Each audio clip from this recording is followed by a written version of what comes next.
It's Saturday morning and time for a interesting talk, hitting all the issues with Garland Nixon and Brian Berletic. Let's talk.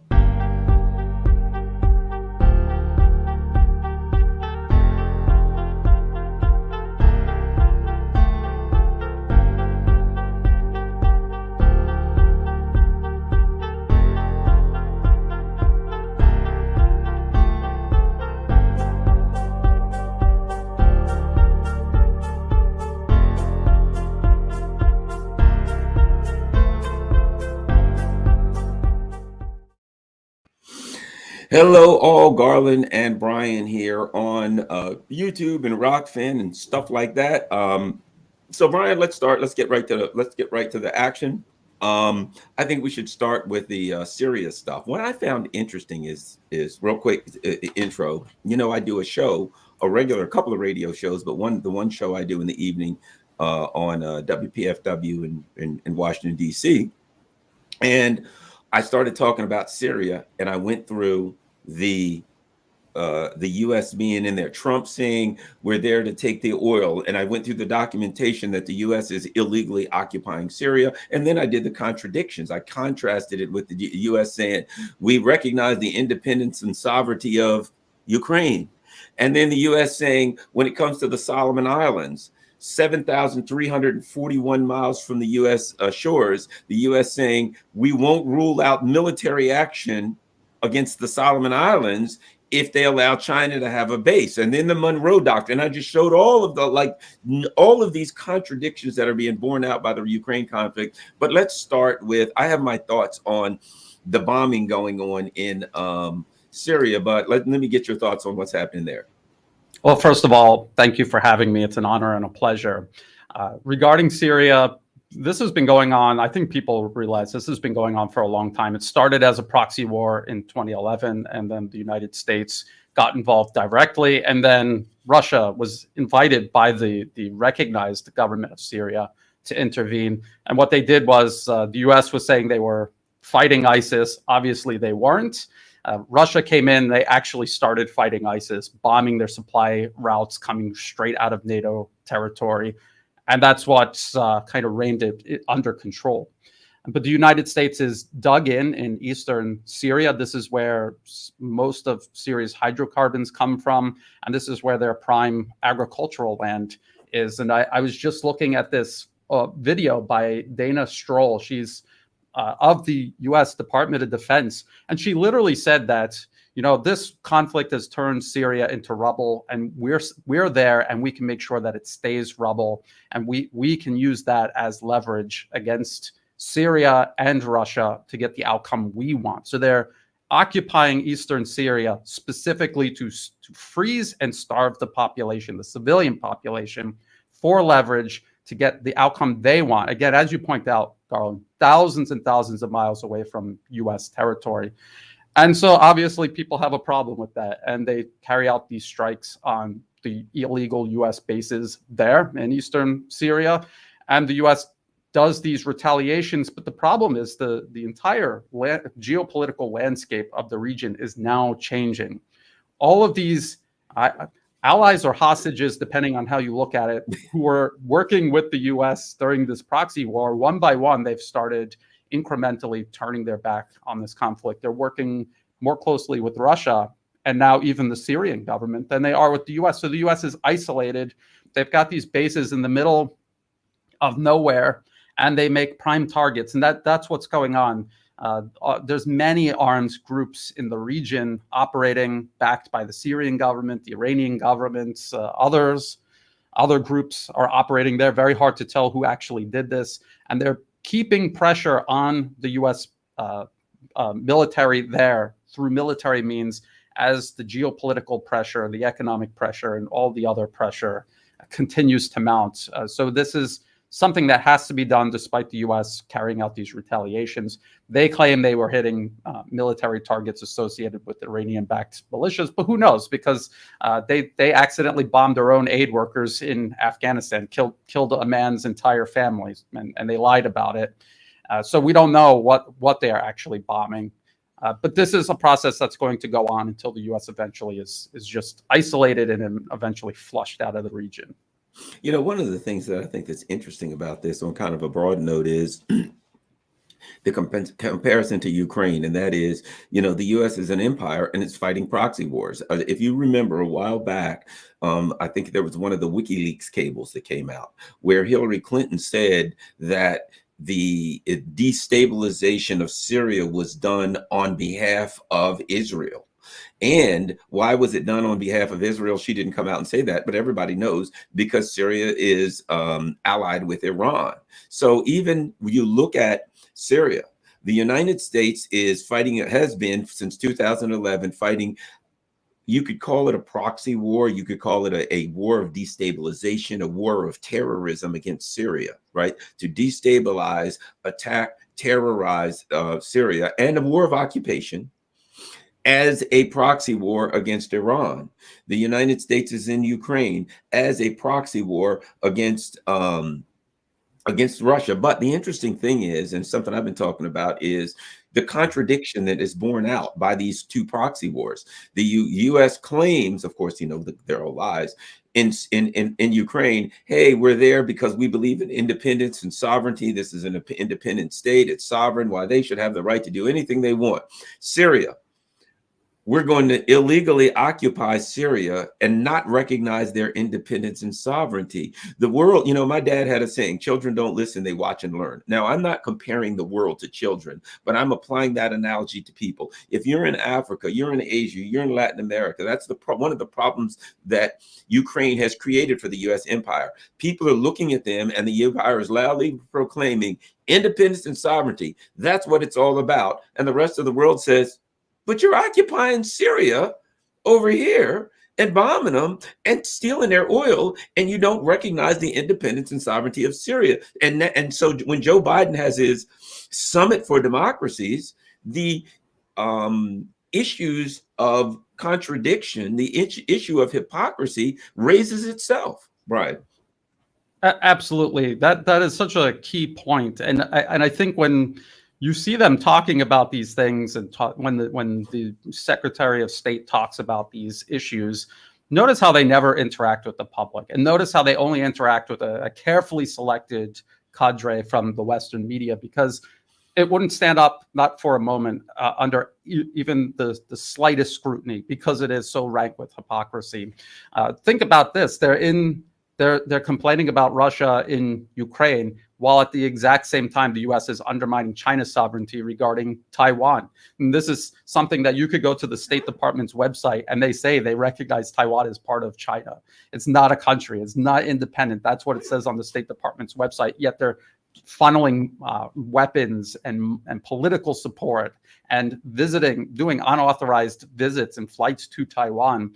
So they are at the exact same time they are needling Russia. They're undermining China's sovereignty. So it's impossible to take them serious.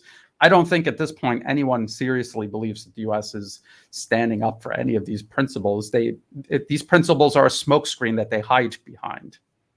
I also think there's some dynamics changing in the in the Middle East that are of consequence here for a couple of reasons. The U.S. had allies, Turkey, Saudi Arabia, and in particular in Syria, they were working with Turkey and Saudi Arabia to undermine Syria, the Syrian government. Now, everyone involved can look at the Middle East and say, we've got two powers coming in. One of them is bringing peace and stability. The other one is bringing war and instability. And I've thought about this for a while. The U.S. in Syria, which is an unstable area that they've created, have some protections from some of these jihadist groups because some of the jihadist groups are funded by Saudi Arabia and Turkey, and everybody knows that, right? When Saudi Arabia and Turkey start to back off and take off their level of protection and support, these groups don't like the U.S. any more than anybody else. So I think that there are groups now smelling blood in the water. You know, the bully is getting weak. Nobody's protecting them anymore. I think the time when the U.S. could stay in Syria unmolested is over. That if they're going to stay in Syria, there are a lot of groups that don't like them, that every chance they get, they're going to throw a drone or a missile at them, and there's nothing anybody can do to stop it. They can stay there, but they're not going to stay there unmolested.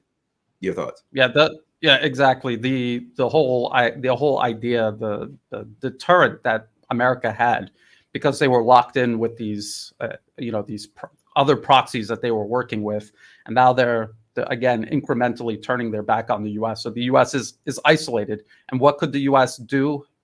In reality, they would have to commit to a major military operation, a buildup in eastern Syria. But from where? If Saudi Arabia is turning their back on the U.S., if Turkey is incrementally distancing itself, where are they going to even stage the military buildup to do that? Are they going to do that in eastern Syria? And then where is that going to leave their proxy war with Russia and Ukraine, and this war they're very clearly preparing for with China? Now, you were talking about Syria as part of a proxy war against Iran, which is in turn a proxy war against Russia and China. And I don't know if people remember General Wesley Clark giving that speech about 7 nations in 7 years, and that was them, the U.S., trying to wipe out all of these potential allies of both Russia and China before Russia reemerged and China rose. And then there was a 2009 Brookings Institution paper called Which Path to Persia? And they said, in order to go to war and succeed against Iran, we have to deal with Syria first. That was 2009, and then 2011 came along. So they write these things out in great detail, and then they execute it. That is actually how foreign policy in the U.S. works. So it's really important for people to understand that and to look at those policy papers, which is basically a signed and dated confession of what they plan to do over the next 5, 10, even 20 years. Well, yeah, I think one of the things that has happened, though, is they've had a monkey wrench thrown in the gears, a spanner in the works, as they would say in Europe, in that these plans were about world hegemony. We're going to take this country, then take that country. We're going to continue to expand like the octopus and grab everything, right? And they woke up one day and they're like, uh-oh, China. And rather than simply us being able to reach out and grab everything unmolested, only worrying about these little countries and nobody can oppose us, China, Russia, India, these other countries are starting to rise and actually provide an alternative. So now we have to go from trying to eat these little countries one at a time to we have to knock down the potential powers that would rival us. And it's simply turned into an out of control panic. That's the way I'll put it. Like, let me throw that at you. The U.S. policy, to me, if I had to give it a name, I would say panic is foreign policy. What do you think? I absolutely agree. It is panic. And when you read the policy papers from, say, around 2000 to, say, about 2010, they thought they were going to achieve all of this, and they are now so far behind schedule. And the reason is because so many things have changed. Not only is Russia reemerging and China is rising, but they have been helping build up all of these other countries militarily, economically, politically. Russia and China are very good at defending their own information space. A lot of other nations are learning from that and protecting their own information space from things like color revolution. So it's making it more and more difficult for the U.S. to take advantage and exploit these countries the way they used to. And this disparity in technology that the West has maintained for generations, really, that is gone. That's out the window. The playing field has leveled in terms of technology and industry, and now the balance of power geopolitically is going to accordingly follow. So this is the situation the U.S. is in at this point. To insist that the U.S. is going to prevent China, a nation with a population many times larger than the U.S., industrial base several times larger, millions more engineers graduated every year than the U.S., that to start from that premise, which is rooted in absolute fantasy, everything built on top of that is going to go further and further diverted away from reality. And what kind of policy can come out of that other than something that's desperate and panicked? You know, you mentioned the word color revolution, and immediately I thought of Paris. Immediately I thought of France. You know, these contrived protests that happen from country to country. You look at it and it's like, yes, Victoria Nuland and Samantha Power just flew over a country, and all of a sudden there are people running around in the street saying, you know what? Usually they have like American flag, the giveaway. There's a revolution, so-called, and protest in a country, and they just happen to have American flags and EU flags and nicely printed, very nicely printed banners that they're holding up that says we want democracy or something like that. And you're like, that looks awful suspicious, right? But the thing about it is now they don't work anymore. They don't work anymore. Iran, remember they recently tried them. It's like as soon as you see it start, you're like, don't they understand it? People are hip to them. Like Iran was like, okay, we know what happens. They come in, they protest for a couple weeks, they do a couple terrorist acts, they get bored, they realize it ain't going to work, and they move on. The color revolution game, first of all, they don't even know how to do it anymore. They just like do some violence. It's like their foreign policy. We're going to get some unrest. We'll get some violence, and we don't know how, but somehow the government's going to change. And now that doesn't work anymore. But there is an organic uncolored revolution apparently going on in Paris. I'm looking at that. I'm thinking, that's what you guys are trying to do, isn't it? What are your thoughts on the Paris protests, shall we say? Colorless revolution.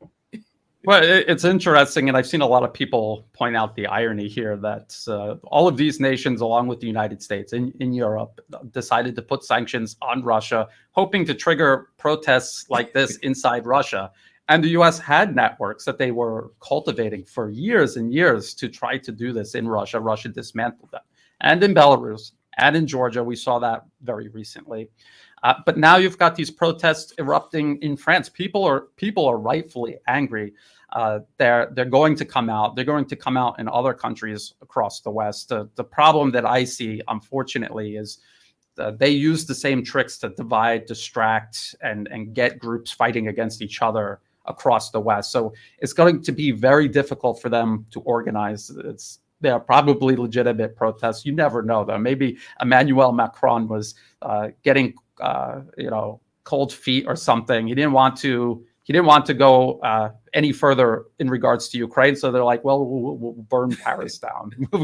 You never know. But I think that there's a likelihood that they're genuine. The anger is real. If you look at what's going on in Europe, these governments clearly do not have the European people's best interest at heart. They're making decisions that originate in Washington for Washington's benefit at Europe's cost. And France is an example. Germany is the prime example. I mean, the most striking example. There have been protests in Germany as well. It's just how far do they go, and what realistic chance do they have to change anything? Because the way they have democracy set up in the West, they've got Party A and Party B, and they're all answering to the same circle of special interests, unfortunately. The thing I think about France is this. What we're seeing is you can push people, but so far. And even all of the machinations of the international deep state to the US or the UK or whatever, anybody who even appears, if it's a Bernie Sanders at some point or Jeremy Corbyn at some point, who even appeared that they may be pushing against the mainstream, they took them out just in case. And they replaced them with a Keir Starmer or whoever the heck, or Joe Biden. So you look at this and you say, okay, they believe that they've set this thing up so they can't lose. Heads we win, tails you lose, right? Politically speaking. But that only works until the people stop cooperating with the government. And in France, it appears that it's getting to the point where the people aren't playing the game anymore. As long as people are willing to say, okay, fine, we'll do this, but we're not happy. But you can get to, always you can get to a point where the people simply say, this is not a country anymore. This is going to be an anarchic madhouse. If you guys want to try to rule that, you can try to rule that. You can try to beat us down, but you're not going to have a country, and the whole world's going to be looking at you saying, what do you do with this? And I just think this kind of thing was inevitable, and it's inevitable in other countries. Once the people wake up and realize that democracy, independence, and sovereignty is an illusion, then they got one or two choices. And in France, obviously, I think they've made a choice. And I don't see how you walk this back. I don't see how you get the people in France off the street without giving them what they want. And at some point, it goes from, okay, we want this pension reform moved back 2 years, to, okay, that ain't good enough.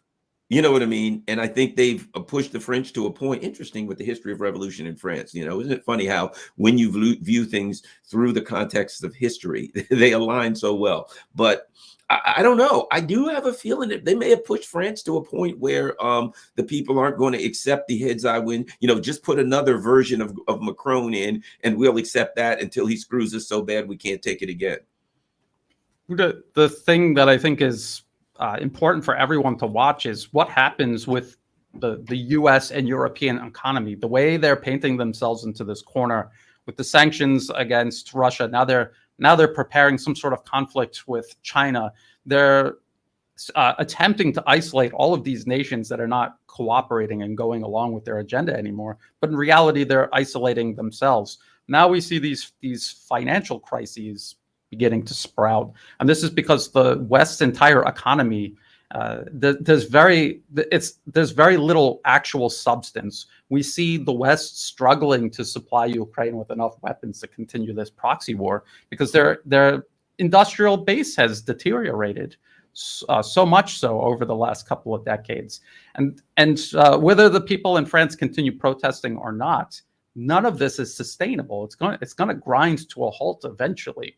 And the fact that the French people are protesting, this is just another complication that may actually help accelerate this whole process. And they don't have a plan. The people in charge, whether they try to ditch Macron, get someone else, buy some time, kick the can down the road, it doesn't matter, because fundamentally they are not prepared to change anything about what they're doing. They have this obsession with this unipolar world order that they've created that has served them for, again, generations, really.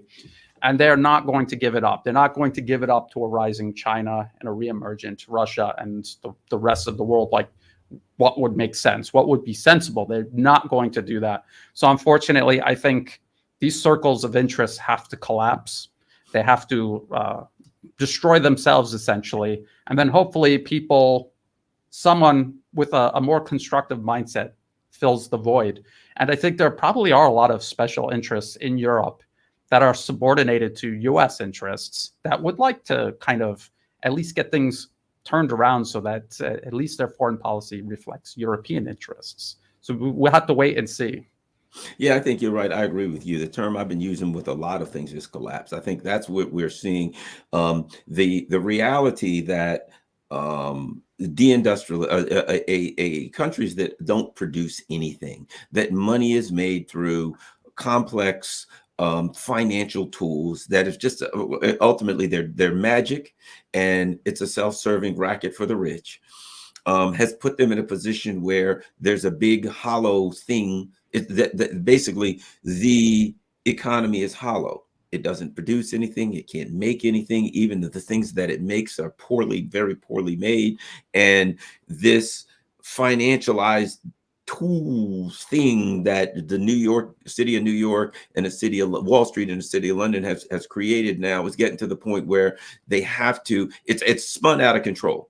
And I think over the course of this summer, we're looking at a different style, but a 2008 style crash where you get the implosion. And now you can't support this military monstrous worldwide machine anymore because you just don't have the money. And now you're dealing with people internal. The internal collapse is what'll I think will bring about the fall of the empire. But speaking of the word collapse, let's go to Ukraine.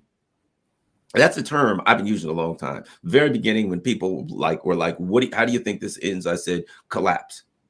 At some point, political. I think the Russians, whether intentionally or not, let me ask you about this, Brian. I'll throw this at you. People thought, okay, the Russians just want to overwhelm and crush the army. I said, well, I don't know if they want to or not. I don't know if this is intentional or organic, but what I think happens is bit by bit by bit, the Russians put more and more and more pressure on them to the point where, because people were afraid, well, will NATO come in? Well, now we know NATO doesn't have anything to come in and fight with. But the bottom line, even if they wanted to step in some way, shape, or form, if there is a political and military collapse in Ukraine, there's nothing to come in and support. You can't come in and support troops when they're all running for their lives and the military is collapsing. You can't come in and support a government when they're like shooting each other, falling apart. What do you think about my theory that the Ukraine neocon project ends in collapse and that there's not going to be anything there for them to save or support. I think that is what Russia is going for. And they've, from the very beginning, they always left a multitude of options open for Ukraine and their Western sponsors to end it anytime they want through negotiations. The West knows full well why Russia is in Ukraine and why they're doing this. They pretend like they don't, but they know full well why, and they know how they could end this at any time, but they're not going to. And I think Russia was fully prepared for that possibility. And so that is what they're doing. They've been increasing the pressure on Ukraine militarily, economically, on the infrastructure, and they're going to continue increasing that. And we see them doing it militarily all along the line of contact, more and more pressure until cracks start to form, and then collapses start to happen. And then eventually what you end up with is the total collapse of Ukraine's fighting capacity. Their economy is already totally destroyed. It's the Walking Dead. The U.S. and the EU are pumping money into it to keep it animated, but it is gone. And politically, well, we know that in Kiev, they're not really making any decisions on their own. This is all for appearance. It's Washington, it's London, it's Brussels that are making the decisions for Ukraine, what happens economically, militarily, and politically. So you're right. That is what Russia is doing. People said, well, no, they wanted to go in and overwhelm Ukraine in 3 days. Obviously, Russia prepared years ahead of time, huge amounts of ammunition, weapons, reorganizing their whole military to fight in a protracted and intense, large-scale conflict. And that is what they're doing now. They're prepared, and NATO wasn't. What do you think? What are your thoughts on something I've been discussing, and that is what appears to be on the contact line, the formation of multiple cauldrons, Avdiivka, Bakhmut, and these cauldrons are not complete encirclements, but they're not far from a complete. I put it like this: I wouldn't want to be in the midst of them with Russian soldiers all the way around me. If I weren't on the side of the Russian soldiers, it's not pretty. The formation of multiple cauldrons, is that a sign that things are about to collapse, or is that can things go on for a while? Does it? Or let me ask you this: your thoughts on the cauldron, and does it mean anything that we're seeing the formation of multiple cauldrons? I think it does. I saw your other live stream. Andre was talking about the unit cohesion, the military cohesion breaking down. And that was inevitable. If you don't have enough weapons, you don't have enough ammunition, your trained manpower is being destroyed faster than you can replace it, and your enemy has more of absolutely everything. This is inevitable. Avdiivka was fortified over 8 or 9 years. It was a heavily fortified city. It was something that Russia would have wanted to take care of immediately if possible, but they couldn't because it was so heavily defended. And the defense line that it's a part of was so well defended. But they've been chipping away at it now for over a year, and now we're starting to see those cracks form. That's what's allowing these encirclements to take place. The fact that Ukraine is not able to stop this process shows the gradual deterioration of their forces on all levels. And people are wondering, why doesn't Russia just launch an offensive and take huge tracts of territory? That's not how they're fighting this. It's a war of attrition. It's a gradual process. The failure of Ukraine's forces will be a gradual process. I don't think there will be like one day we wake up and we see everything. When we look back on it, we'll see a definite point where everything started to fall apart. But as we're watching this unfold, it'll be very gradual. But the encirclement of Avdiivka, people who have been following this conflict closely, the fact that is happening, along with the encirclement of Bakhmut, it tells you a lot about how overstretched and how strained Ukraine's military is. They're talking about this grand offensive that they want to launch, but they've got these encirclements taking place. Are they just going to ignore that? Do they have enough manpower to address both? And it appears that they really don't. Well, the other part of it is this that I see: when you put pressure all along the contact line, like, whatever, 1,000 kilometers or whatever, when one area gets weak, you have to redistribute forces to support this area. And it gets to the point where you're robbing Peter to pay Paul. where it gets to a point where bit by bit, you don't have the forces to redistribute. And then you have to start making decisions. Are we going to let this one fall or that one fall? Well, when one of them falls, now there's a breakthrough in one area and you're starting to get huge cauldrons formed. And I think that's why I say at some point, I think Russia, they bleed and bleed and bleed. And at some point they look at it and I don't see a time, because the Ukrainian leadership is not in charge of their forces, when the Ukrainian leadership will have the authority to say, okay, we got to negotiate a settlement. We lost. I see the Ukrainian leadership saying to the NATO leaders, hey man, US, forget NATO, there's no such thing. Hey guys, we need to negotiate a settlement, and them just saying, just hold out. Wait a minute, you still have living soldiers. Why would you settle when you still have living soldiers? Don't come to us for a settlement until the last Ukrainian is dead. Once the last Ukrainian is dead, then we'll see if we can find some Poles or Romanians or maybe Latvians or whatever. Not a lot of them, but we'll throw them in there. That's what they're looking at. And I think at that point, not only does Ukraine fall. This is what I see: when Ukraine crumbles, the whole NATO alliance, I think, crumbles with it. Anyway, your thoughts?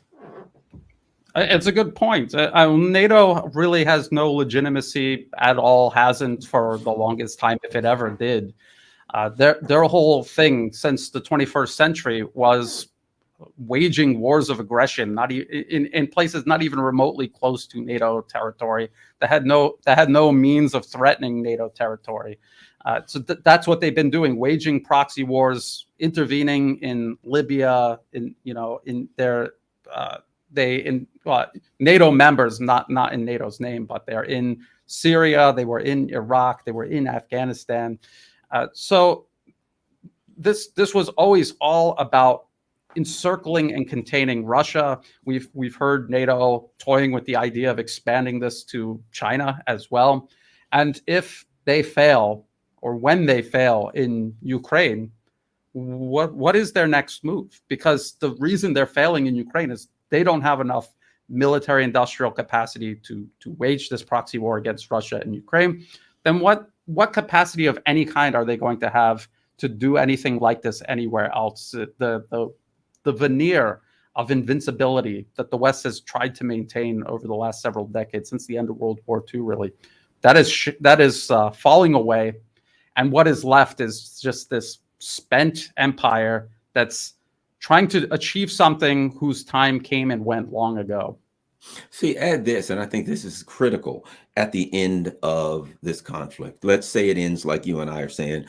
The Ukraine line crumbles, and the political situation there starts falling apart, and the Russians have now come through, and things are kind of really going south, and they're kind of overwhelmed. What's left of the Ukrainian army. Not saying that'll happen today or tomorrow, but let's just say that happens. At that point, the point of NATO is ostensibly to defend the North Atlantic countries, the Western Europe, from the Russian hordes. And what are we told? Why, if he takes Ukraine, Putin will continue on to Berlin and all the way to the English Channel. Okay, they take Ukraine, and Putin says, all right, you guys ready to negotiate or whatever, or not? It's up to you. Well, aren't you going to continue on to Berlin or the English Channel? Why would I want to? And at that point, the Western European countries will be like, we couldn't stop you if you wanted to, because we've used up all of our weapons. We've thrown everything we had into Ukraine. You chewed it up and spit it out. We got nothing to defend ourselves. And if you wanted to, you could keep going, but you don't want to. No, I don't want to. I just want peace. At that point, the world and the people look at it and say, what are we doing here with this NATO thing? These people could hit us now. They have no desire to. We've been told that if the Russian hordes ever got the opportunity, if NATO wasn't there to protect us, that they would just mow us down like cordwood and cook us and eat us for breakfast. And everything evaporates at that point, Brian. It's a good point, but even before we reach that point, just think about how NATO is emptying their arsenals, handing everything that they have over to Ukraine. The UK has sent all of their self-propelled artillery guns to Ukraine. They have nothing left. France has sent all of their Caesar, or most of their Caesar self-propelled guns. So if they actually really feared Russia, if they honestly thought Russia was a threat to Europe, why would they be doing this? They wouldn't be doing this. And this is the biggest piece of evidence of all of how disingenuous NATO's fears are. They are shedding all of their defenses, pumping it into Ukraine. They know this is their last chance at Russia, and they know that Russia isn't interested in waging war with the rest of Europe. You know what they're doing, and the reason why they haven't overreacted to all of Europe's provocations, because they want to go back to doing business with Europe. They imagine in their mind a day where Nord Stream is fixed or expanded, and they could go back to doing business with Europe, because that's what they wanted. That's what actually I think is in Europe's best interest. They weren't allowed to do that because they've got this shadow of American hegemony cast over them. They cannot, no matter how hard they try, get out from under that. And I think NATO being exposed this way would be a very positive step toward the actual real security and prosperity of Europe. NATO is the biggest threat to Europe's prosperity and security. Your thoughts on Germany? A couple of things. The Nord Stream pipeline blast. And when that happened, there was a couple of people. We got several things to talk about Germany. Let's start with that. There were a lot of people that were like, the US will just get away with it. And I just thought to myself, man, I've said this, in the long run, years from now, we all hopefully make it. People will be writing books saying that's the thing that changed the world. I really believe that, because there's no way ultimately to wiggle out of it. It's always there in the background. It's always there. There's always somebody somewhere saying, I want to know something about that. And as things get worse and worse and worse for Germany, the cries for justice, the cries for more knowledge are going to get louder and louder. I don't see, in the short run, it may appear that the Biden team has gotten away with it somewhat. I don't think it really does. But in the long run, I think that's going to be a major, major issue, like next winter when they're really in trouble. Anyway, your thoughts, Brian, on Nord Stream? I agree with you. When you really think about it, the U.S.'s response to Nord Stream 2's construction over all of those years, it was just like you said before. It's desperation. It's panic. They were panicking. They were desperate. They were so desperate they were threatening their own allies with sanctions to try to stop it. They were talking about this is a threat to European energy security and sovereignty, and yet the U.S. was dictating to Europe what they can and cannot do in regards to their energy supply. So when you think about it, they were so openly ridiculous and desperate to stop it, even at that point. And then eventually they got so desperate that they literally blew up the pipelines. That is not a country that is in a position of strength and with significant influence. That is someone drowning and trying to pull everyone else down with them. That's what that was. And I do think that it will be a symbol of this turning point where the U.S. was no longer able to influence from a position of strength, and instead began resorting to more and more extreme measures to try to change things in their favor after their influence has already slipped away from them. I mean, just think about Germany, how this impacts them. They will never get energy that cheap again until the pipeline is repaired. If it's repaired, from now until that happens, they are going to always have higher energy prices, because it's always going to be more expensive to liquefy gas, send it across the Atlantic and receive it and distribute it. It will always be more expensive to do that than to get it from an existing pipeline from Russia. And that is going to, and many people have pointed this out, it's going to destroy Europe's ability to compete industrially. And guess what? It's not as if Russia doesn't have other customers for this energy. They're sending it all to Asia now. And Asia already has a huge advantage in terms of industrial output. This is going to enhance it further. So it's one of those, we in our personal lives, we all know people who have problems and they make decisions that just accelerate and expand all of these problems, makes everything worse. That is what the U.S. is doing on a geopolitical level. I also think that what that does is it implicitly exposes the truth about NATO. If you look at what happened here, right? What is NATO supposed to be? It's supposed to be an alliance that comes together to protect the group, to protect these community that in the alliance, the coalition from an outside entity, of course, being the evil Russians. They literally got members of the alliance to come together against another member in the alliance, and they used a exercise. They were having a military exercise called Vault Ops 22, which was practicing defending themselves from Russia. They literally used that as cover to attack Germany. I believe that the time will come in Germany, sooner or later, they're going to have elections. And sooner or later, somebody's going to be running that's going to say, hey, guys, here's what I'm running on. That there will be some dissident. There will be somebody who literally runs on that. There will be people. Sooner or later, there's going to be elections in Europe. And when there will be parties running on reality saying, look what happened in Germany. Look what they did. Look at this cockamamie story they came up. The narrative they have will eventually be attacked. And I believe it'll be attacked in various countries when they have elections. This guy, is it Slovakia? This guy, Rico, that's running right now, who's in the lead, who is opposed to the sanctions. I believe it was Slovakia's government that fell, and they're having a slap election. I think that's what you're going to see. People running who are Orban types, not saying necessarily ideologically aligned with them, maybe not. I'm a lefty. I'm just saying it doesn't matter. You're going to see people running who are saying, here's real actual things that happened. I'm going to run outside of this NATO narrative. And buddy, there is nothing sweeter to run on for the person, for somebody like that. There's no better example for them to run on, no better platform than to say, let's take, for instance, the attack on the sailboaters, pro-Ukrainian guys on a friggin' sailboat who attacked, anyway, your thoughts. Yeah, I mean, it's a good point.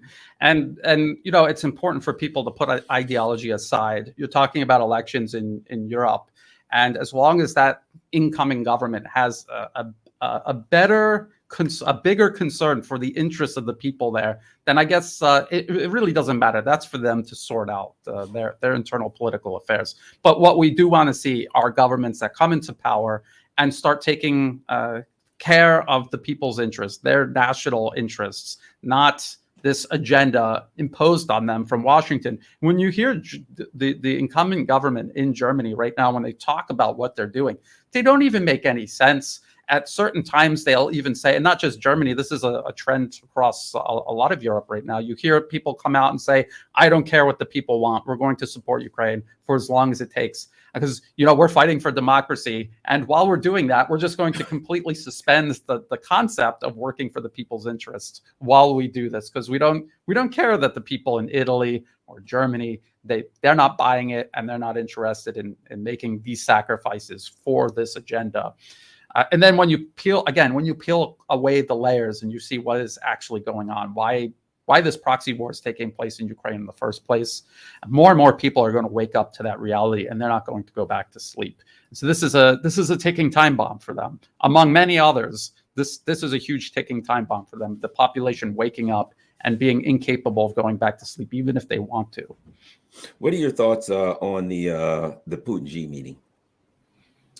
Well, it's indicative of something that has been going on for a really long time. A lot of people seem to think that Russia and China have many differences, but as a matter of fact, across the majority of their collective history, they have spent more time cooperating and acting as good neighbors than they have at odds with each other. As a matter of fact, points in history where they've been at odds with each other were anomalies. Now they have all of these common interests to begin with, and now they have this common threat that they are facing, and they've obviously going to face it together.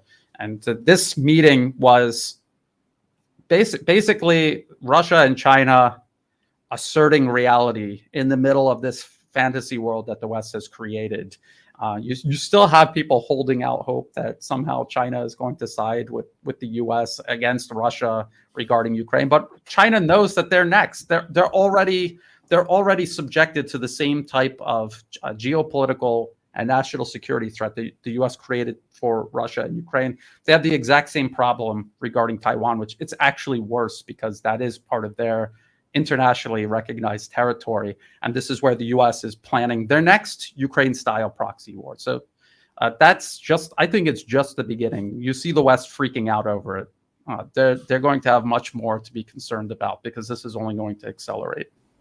I agree. I agree. The other thing I think is, and if you get your comments on this, the U.S., the U.S. empire, they're always looking at things like we're going to do a full spectrum attack on whatever country it is or whoever they don't like, right? We're going to go after them in the informational sphere, which the informational sphere always means actually lying to their own people. So their own people support something that's not in their best interest. These info wars that the West launches are never against the other guy. It's always an info war to like censor people in their own country and put out all kind of propaganda on U.S. On U.S. TV. But this full spectrum war, we're going after in all spheres. Well, when I look at what's going on with Russia and China, and one of the reasons I keep saying time is on their side, because there's of course the military component of this conflict. That's Russia is doing that. Russia and China are doing there's a diplomatic component. You see that in all throughout Africa, particularly we've seen it recently in the Middle East. And we see Russia and China working together. China goes to the Middle East. They get this deal. We look at Russia. He's got all of the African Union for a week. There's this big forum with the African leaders. He's working on getting some peace deals. They're clearly diplomatically working together at the highest levels to get a grip on the Middle East. They understand the importance of that, of securing stability in that region. There's an economic sphere where, hey, they've grabbed Mexico. Mexico wants to be in the BRICS, So what are your thoughts on the fact that you can see this proxy war that the U.S. is working on in Ukraine? But when you look at the diplomatic area, when you look at the economic sphere, when you look at those things, clearly the U.S. is on its back. I mean, Blinken and Kamala Harris, of all people, they're running around Africa trying to, work things out. Clearly, China and China and Russia are far better, and they are just really winning in the economic and diplomatic sphere of this conflict. It is a full spectrum conflict, but the U.S. hasn't really acknowledged. They won't come out and say we're fighting a battle with Russia and China in the economic and diplomatic sphere. But your thoughts on that worldwide, this other conflict going on, and the coalitions, might I add, the building of coalitions economically, diplomatically, Brian? Well, from my point of view, I think that it's a kind of a downhill battle for Russia and China. I mean, they go to Africa or Southeast Asia or Central Asia, the Middle East. A lot of these countries that are supposedly allies with the U.S., I use the word hostage because in many ways they were hostages. There was no alternative, and they made a deal with the U.S., give them what they want, and carve out a little, safe space for themselves while their country is exploited, sent from one proxy war to the next, all around the world, expending resources in service of U.S. hegemony.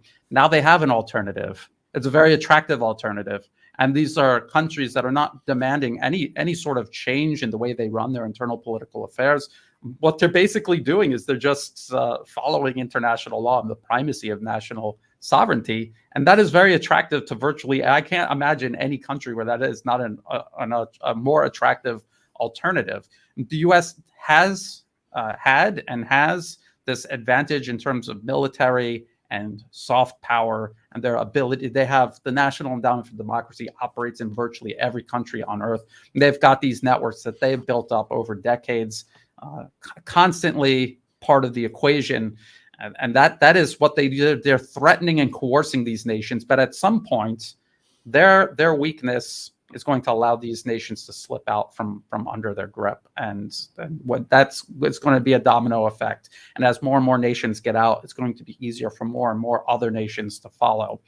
So that they're, again, like you said, it's panic. They're panicking. They're running around Africa. They're running around Southeast Asia. They have empty hands. They have nothing to offer. The carrot and the stick, they've got rotten carrots and their stick is broken, and this is the problem that they have. And there's no way for them to reverse it. What they're looking at their industrial base, they realize it's inadequate. It takes years and years to fix that, even if they genuinely wanted to, and they're just incapable of doing it. It's not going to happen. Well, you know, and I would say what used to be their strength, this soft power, national endowments for democracy, all that stuff, has become their weakness, because their only play is one of coercion, of threats, of violence, of undermining legitimate governments. Now Russia and China are coming in, and they have the context of history. You hear the Africans say, well, you know, when used colonial powers were treating us like crap for years and years.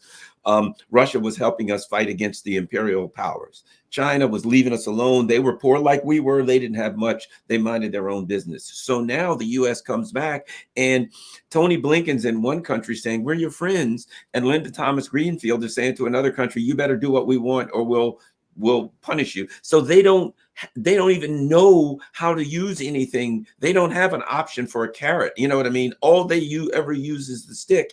And now I think they're in a position where they don't have the tools that they need, the legitimate tools, because if they come to somebody smiling, it's like the people see it like the mafia. Hey man, we're here to help you. And that means you better do what we say or we're going to kill you. That's all it ever means. Now, let me ask you this. You're in Asia. Your thoughts on the AUKUS submarine deal? And that doesn't seem to be playing out as well in Australia as they thought it would. I didn't see that coming, but I'm hearing there's some real pushback in Australia. What do you know anything about that, and your thoughts on AUKUS? Well, AUKUS is an anti-China alliance, and it's not really an alliance. It's the U.S. using and the U.K. using Australia as yet another disposable proxy, and it will destroy. You know, if Australia goes ahead with this, it will destroy Australia. And unfortunately, despite the pushback, because we saw pushback in Germany all of those years Nord Stream 2 was being built, we saw a lot of pushback. We saw the German government create loopholes to circumvent U.S. sanctions. But at the end of the day, the U.S. succeeded. It's always easier to destroy than to build something. And it's going to be easier for them to get in there, corrupt, and destroy Australia than it will be for the Australian people to preserve their sovereignty. I mean, they have no sovereignty. The U.S. is dictating their foreign policy to them. And we have to understand what is AUKUS supposed to be defending against? They're saying, you know, China's this big threat. Australia has to defend themselves against this big threat. China is their largest trading partner.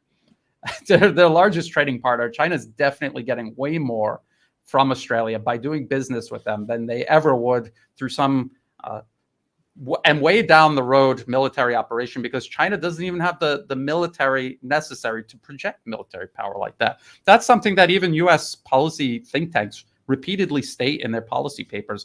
China doesn't have a blue water navy. They don't have the ability to project power.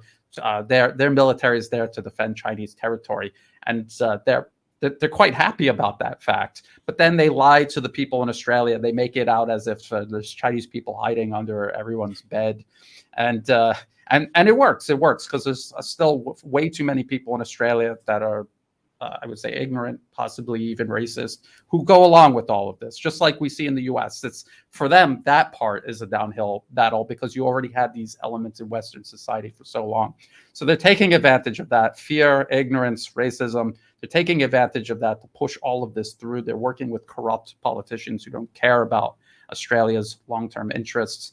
And when you think about it, when you get these nuclear-powered submarines, what's the point of having a nuclear-powered submarine?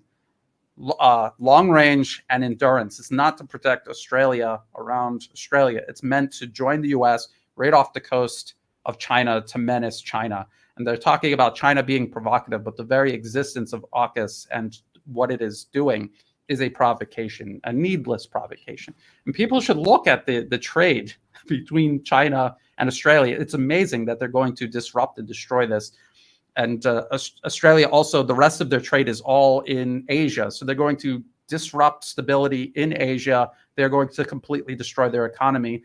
And an example to look at how this all works is look at Ukraine. when they overthrew the elected government in 2014, they put a rabidly anti-Russian regime in power. They irrationally cut all ties, economic, industrial ties with the rest of Russia, and their economy cratered. And this conflict has completely sealed the deal, but it was never going to recover from that until they reversed course. And that is exactly the path Australia is heading on. Nobody's going to benefit from this except a very small handful of people at the top. I do think this, just to get back, to tie this to the Ukraine conflict. At the end of the conflict, the U.S. is, okay, we're going to have a coalition to go after China. They're going to have a real problem. I don't see, it's like the plan is we take out Russia first, and then we dismember Russia. We eat Russia alive, and we bring in all of its resources, and we show all of our allies how powerful we are, and we arm them further. And now we're all going to be stronger and more powerful. And Russia's not there to help China. Then we go after China, and we're going to be even stronger. But you go after Russia, and Russia wins, and your allies are pathetic, and they're falling apart, and they're unstable, and their number one trading partner is China, and they are not in the mood. Macron, Germany, even no matter how much they go along, they know that if they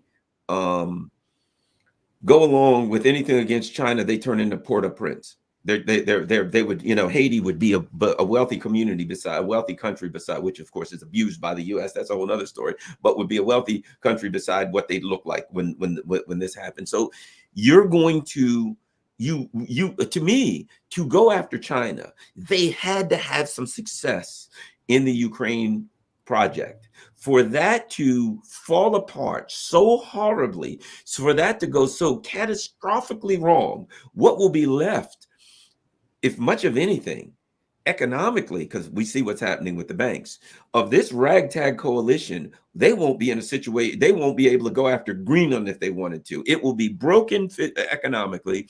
It will be broken militarily disarmed.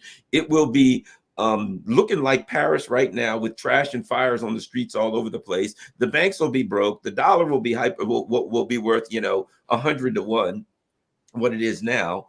I don't see what's left of the U.S. empire when and if they lose this, not if, when this Ukraine conflict starts to fall, completely apart, that they'll be in a situation to go after China or anybody else. I think they'll be trying to patch this thing together with bubble gum and duct tape. They'll be trying to hold this thing together because the voices in Europe will be saying, we got to get out of here. We got to get out of this. Yeah, I totally agree. I totally agree with you on that. And the scariest part about everything that you're saying, it's all true. The scariest thing is, I think they realize that. I think they realize that that's what's at stake, which makes this proxy war in Ukraine so dangerous. Because if that's your future, if you fail in Ukraine, and that is your future, your empire evaporating essentially, and you may be possibly held accountable. What wouldn't they do to try to win? And so this is what makes it so scary. We don't know what they're going to try to do to try to pull something off, to try to reverse course here. And then we see them rushing into a conflict with China. And the reason they're doing that, and this shows you how departed they are from reality. They understand that China is continuously growing, expanding economically, militarily. They know that around 2025, between 2025 and 2030, the window closes forever for the U.S. to do anything militarily to coerce China. That they will never be able to after that point. It'll never happen. So they're rushing to do that at the same time running this proxy war. And if you go all the way back to Wesley Clark and the Seven Nations in 7 years, and you kind of get an idea of what their timeline was then, and you see how far behind they are on that timeline, and you realize that they're still trying to do it anyway. It's insanity. And when someone is not thinking rationally, we can't predict what they will do next. So I think for all of the reasons you just mentioned, that's what makes this proxy war so dangerous. I think that's why Russia's been so patient and incremental with their escalation, because they understand how dangerous this is. And I think China understands how dangerous this is. They want to They want this. The irony is the West is going to destroy themselves, and they only have themselves to blame. And it'll be nations like Russia and China that actually create the conditions where they can get back up on their feet and become a constructive member among nations rather than imposing themselves on all other nations, unlike what the US and Europe did to the Soviet Union when it collapsed. That's the ultimate irony, that these are supposed to be huge threats to global order, peace, and stability, and yet they're going to be the ones that ultimately help the West get back on its feet after they're done destroying themselves. Well, the other thing is, now this has been my position for a long time, and I read a speech. I like to read all of Vladimir Putin's speeches, and there was something that I picked up in a couple different speeches where he talked about the irrationality of the neocons, and he said he'd mention cooling the hotheads. And he would mention, his speech would kind of go into a crescendo like, yeah, these people are nuts, they're dangerous, blah, blah, blah, blah, blah, blah. And then, but we can cool the hotheads in DC. I believe we'll have to cool the hotheads. We'll do what we need to do to cool the hotheads. And I believe this. The governments of China and Russia are quite rational. And look, when you're dealing with a crazy person. When you're dealing with a person who's completely insane, that it's different than dealing with a rational person. And you have to deal with them far, far differently. The level of danger is a lot higher, particularly if that guy's got like an M16 in his hand. Okay, I believe that the leadership of Russia and China sees it as their duty, and both of them have said things leading to this, even in the latest meeting. They see it as their duty to guide the world into a multipolar system in a way that does it without the crazy neocons killing everybody.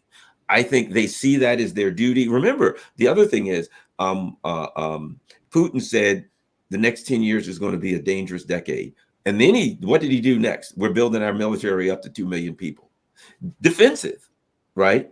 And I think that was this. We've got to have a military that says to them, don't even try it. So we've got to have a military capability that says to them, don't even think about it defensively.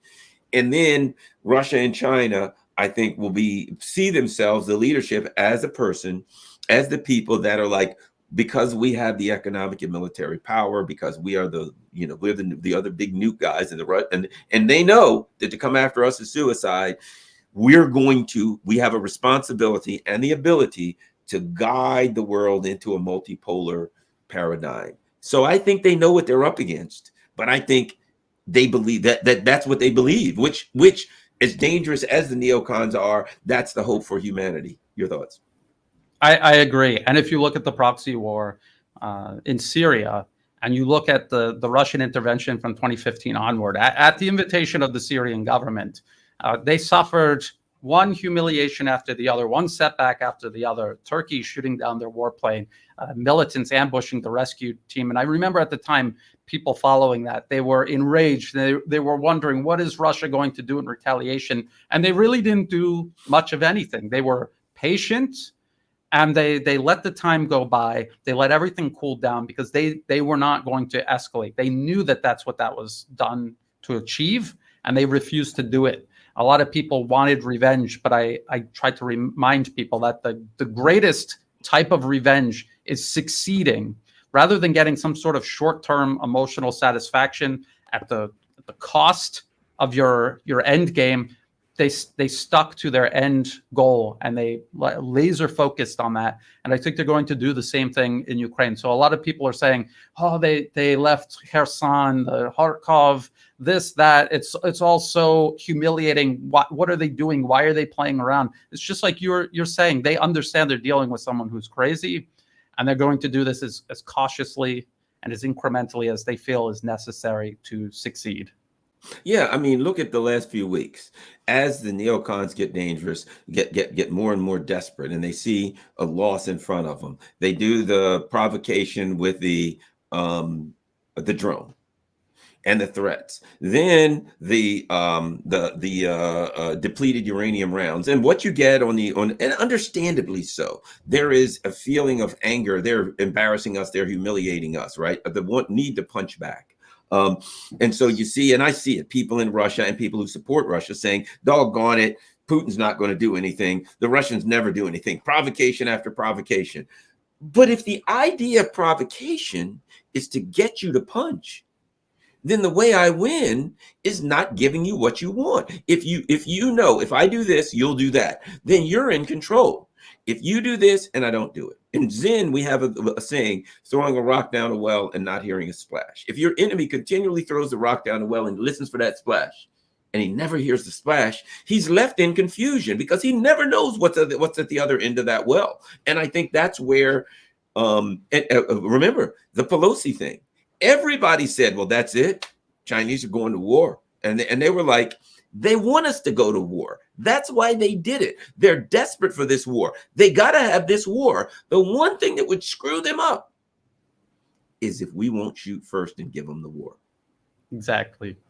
Yeah, absolutely. I mean, people who are familiar with chess, if you're playing against someone and every time you move, you're moving because they did something and you're reacting to it, you're probably going to lose that game.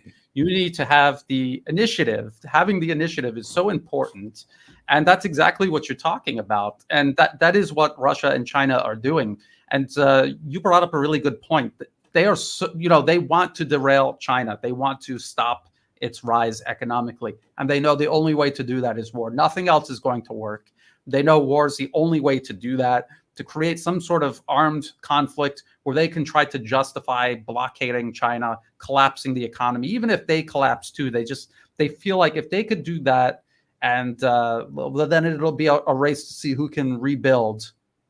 That's what they're going for. And you're right. The best way to confound that strategy is to not fall into the trap in the first place. It is a trap. They're desperate to fight now while they still have a perceivable advantage. They know that in 5 or 10 years, that advantage is gone. Exactly. And I've said all along, if you say, I got to fight you Thursday night, why? Well, because I'm having surgery. I'm going to get my leg cut off Friday morning. So I won't be able to fight you after that. I'll say, I'll wait till Saturday. If I know your weakness is coming, why would I fight you at your strength? It would be preposterous. I think China at this point will not be baited in. And what happens to me, what it looks to me is they just get more and more absurd. They just get more and more absurd in their attempts to bait China in. And right now, the last thing I'll ask you about is your thoughts on this banking crisis and where that's leading, what's going on with it. And I know neither of us are, well, I speak for me, I'm not an economist, but I do have a sister who's, she's a CPA, but she's run corporations and all that stuff. And she's pretty, she understands this stuff. And the problem is she explains it to me and I still don't know what the hell she's talking about. All I know is not a pretty sight. Your thoughts on the whole banking thing before we get, this will be the last question. Well, I'm not an expert on finance and economics, but what I can say is I know what a real economy requires. You need to have industry, agriculture, and infrastructure, and these are all things that the West has neglected to the point because of their greed and their desire for power. They have been playing all of these games. Moving numbers around on ledger sheets. That's not economic output.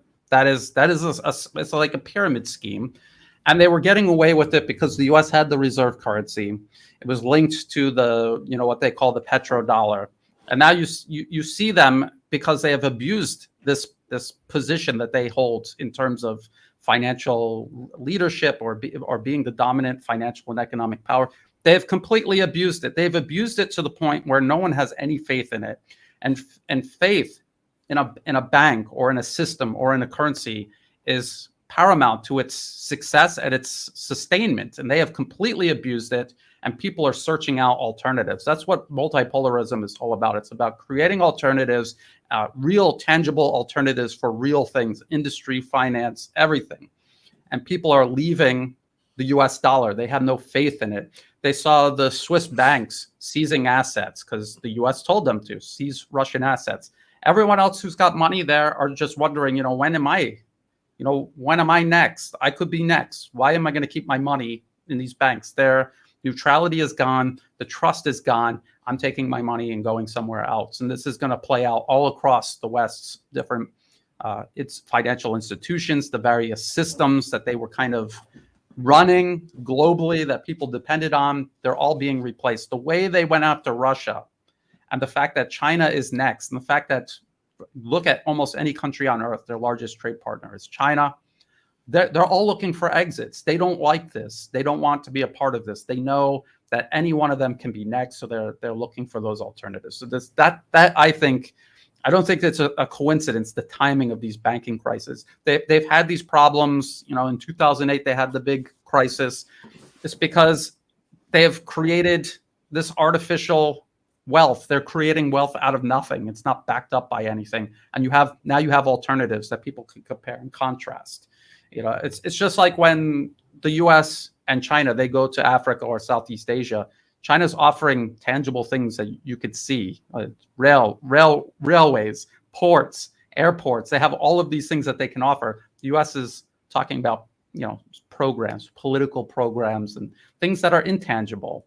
And it's when you're greedy and you're lazy, this is the kind of system you create, and it's unsustainable, especially if someone comes along with an alternative. So I think this is actually adding to the desperation, and this is an added incentive for the US to go after Russia and China, these nations that are offering this complete alternative. It's not just a different version of what the US created. It's completely different. It's tangible, real economics versus a gigantic pyramid scheme running out of control. So I think it's just going to get worse, because in order for the US to actually truly resolve its financial problems, it has to solve the fundamental problems. The fact that they don't have a real economy anymore, that their GDP is inflated. They're always talking about how big their GDP is versus, say, China or Russia. But when you look at industrial output, it tells a different story. Industrial output is what you use to physically change the world around you. The US just doesn't have that capability to scale that they used to. So I think it's just going to get worse, unfortunately. I agree. Brian Berletic. And what's your channel again? Where can people find you online? Just type in The New Atlas on YouTube, and then at the video description below each video will have all the other places you can find and follow my work. And Garland, thank you so much for having me on. It's an honor and a pleasure, and it's always great to talk to people who get not only what's going on in Ukraine, but also understand the issue revolving around US-Chinese tensions. Usually people get one or the other, but not both. So it's great to talk to someone who gets both. Well, thanks a lot. And The New Atlas, Brian Berletic. What is it? At Brian J. Berletic on Twitter? Is that it?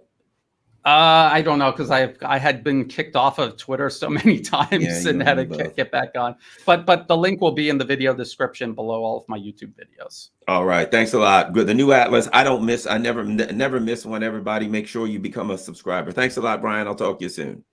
Thank you so much. Bye.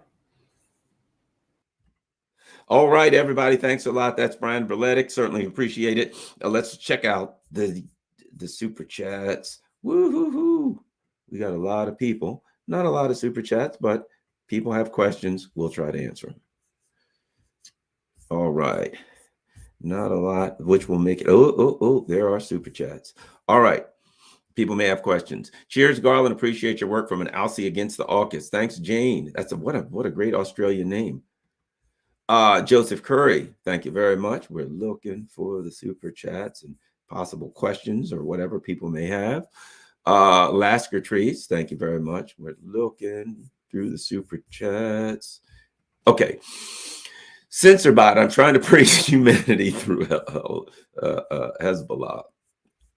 Interesting what's happening in the Middle East, isn't it? Paris is burning. I hope New York City is next. Nixon Door 24. Hey, I got a hat right beside me. Look at that. Look at this. Look at that. Nixon 2024. All right. Let's see here. Not a lot of questions this morning. Mark Shooten, thank you. Not a lot of questions. We got some super chats, but not a lot of questions. But if there are any, they shall ask and you will be answered. Got one letter says it all. Z. Okay. Z it is. Okay. Z. There we go. Another Z.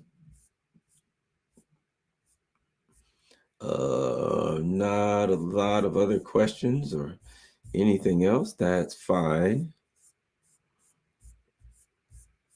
Oh, maybe a question here. UA's completely lost What's going on, sir? The people who are in charge, the neocons are in charge. We're going to Rockfin. There may be some questions on Rockfin. Scott Johnson, thank you. CAYK says, as thank you. I think that's it. Wow, we got 150 people. Username, France is ready for its sixth republic.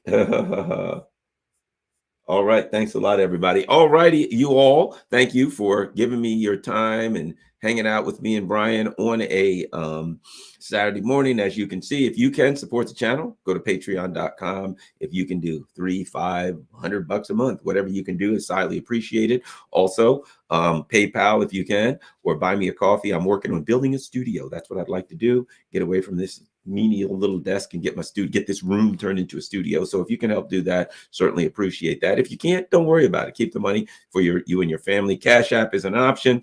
Last but not least, I'm on, make sure you like. I got 3,000 people. Make sure you give me 3,000 likes. Make sure you subscribe to my channel. If you're watching this on Twitter or elsewhere, please go to my YouTube channel and make sure you subscribe and click the little bell. Also, I'm on rockfin.com, ROKFIN, rockfin.com/Garland Nixon. You'll see all that stuff scrolling across the bottom of the screen.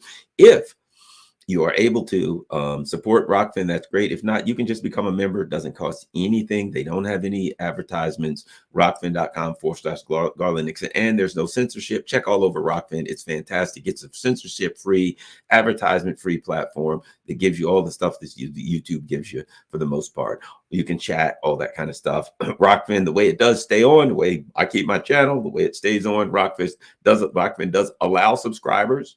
If you can do that, it's $14.99 a month. You sign up for a year, it's only $12 a month. If you can afford to help the channel, help Rockfin, become a subscriber. I do one subscribers only show per week, which is Wednesday morning from 9 a.m. to 10 a.m. with Scott Ritter. That's my subscriber only show that I do every week. But if you can't afford to be a subscriber, don't worry about it. Just become a member on Rockfin and you'll see all of my stuff with the exception of the one subscriber only show per week. Of course, thanks a lot. Follow me on all your social media platforms. Share this on all your social media platforms. Make sure, talking too long. Make sure you follow Brian Berletic. Peace. I'm out.